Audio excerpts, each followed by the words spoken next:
ടൊവിനോ തോമസ് സഹാന പ്രധാന വേഷത്തിലെത്തിയിട്ടുണ്ടായിരുന്ന ലൂക്ക എന്ന സിനിമയ്ക്ക് ശേഷം അരുൺ ബോസ് സംവിധാനം ചെയ്തിട്ടുള്ള ഏറ്റവും പുതിയ ചിത്രമാണ് മാരിവില്ലിൻ ഗോപുരങ്ങൾ. സിനിമ റൈറ്റ് ചെയ്തിരിക്കുന്നതും അരുൺ ബോസ് ആൻഡ് പ്രമോദ് മോഹനാണ്. സിനിമ എഡിറ്റ് ചെയ്തിരിക്കുന്നതിലും അരുൺ ബോസ് ഒരു പങ്ക് വഹിച്ചിട്ടുണ്ട്.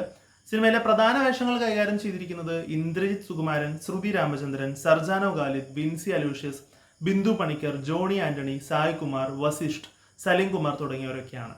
മാരിവില്ലിൻ ഗോപുരങ്ങൾ എന്ന് പറയുന്ന ഈ ഒരു സിനിമ ഒരു ടിപ്പിക്കൽ ആയിട്ടുള്ള ഒരു simple and humble feel good movie ആയിട്ടാണ് അനുഭവപ്പെട്ടിട്ടുണ്ടായിരുന്നത്. കാര്യമായിട്ടുള്ള പുതുമകളൊന്നും സമ്മാനിക്കാത്ത അങ്ങനെ ഒരു ഫ്ലോയിൽ പോകുന്ന ഒരു സിനിമ. എനിക്ക് സിനിമ കണ്ടപ്പോൾ വലിയ ബോറടി കാര്യങ്ങളൊന്നും ഇല്ല എന്നുണ്ടെങ്കിൽ പോലും സിനിമയുടെ തുടക്കം തൊട്ട് അവസാനം വരെയുള്ള ആ ഒരു കാര്യം നോക്കുകയാണെന്നുണ്ടെങ്കിൽ ഇംപ്രസ് ചെയ്യിപ്പിക്കുന്ന തരത്തിൽ ഇൻട്രസ്റ്റിംഗ് ആയിട്ടുള്ള സംഭവങ്ങളോ ഒന്നും തന്നെ സിനിമ സമ്മാനിച്ചിട്ടുണ്ടായിരുന്നു. സിനിമയുടെ പ്ലോട്ടിനെ പറ്റി പറയുകയാണെന്നുണ്ടെങ്കിൽ ഷിൻഡോ ആൻഡ് ഷെറിൻ എന്ന് പറയുന്ന ഒരു മാരീഡ് കപ്പിളിന്റെ ലൈഫിലോട്ടാണ് സിനിമ ഫോക്കസ് ചെയ്യുന്നത്. ഷിൻഡോ ആണെന്നുണ്ടെങ്കിൽ തന്റെ ആദ്യത്തെ സിനിമ സംവിധാനം ചെയ്യാനുള്ള ഒരുക്കപ്പാടിലാണ്. കൂടെയുള്ള അസിസ്റ്റന്റുകളൊക്കെ അവരുടെ സിനിമകളൊക്കെ ആയിട്ട് മുന്നോട്ട് പോകുന്നു.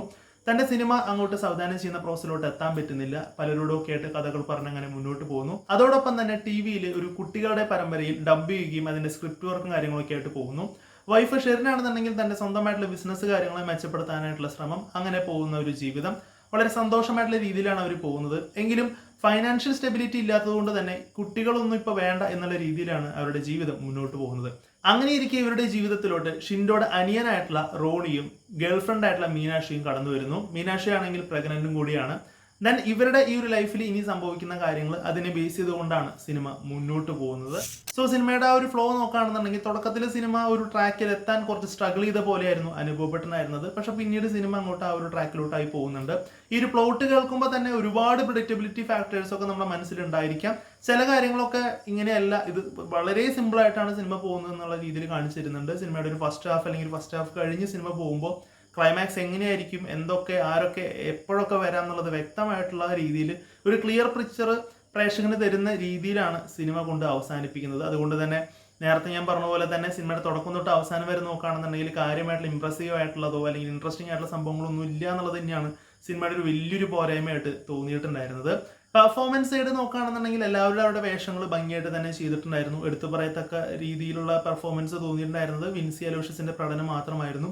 വിൻസി വരുന്ന സീനുകളിൽ കുറച്ച് ഫൺ എലമെന്റ്സ് കാര്യങ്ങളുള്ളത് കൊണ്ട് തന്നെ കണ്ടിരിക്കാൻ ഒരു രസമുണ്ടായിരുന്നു. എങ്കിലും വിൻസി അലോഷ്യസിന്റെ ക്ലൈമാക്സിലെ ഒരു സീനുണ്ട്, വളരെ സീരിയസ് ആയിട്ടുള്ള സിറ്റുവേഷനും ഫൺ എലമെന്റ്സ് കാര്യങ്ങൾ കൊണ്ടുവന്നത് കുറച്ച് ഓവറായി പോയോ എന്നുള്ളൊരു തോന്നൽ ഇല്ലാതില്ല.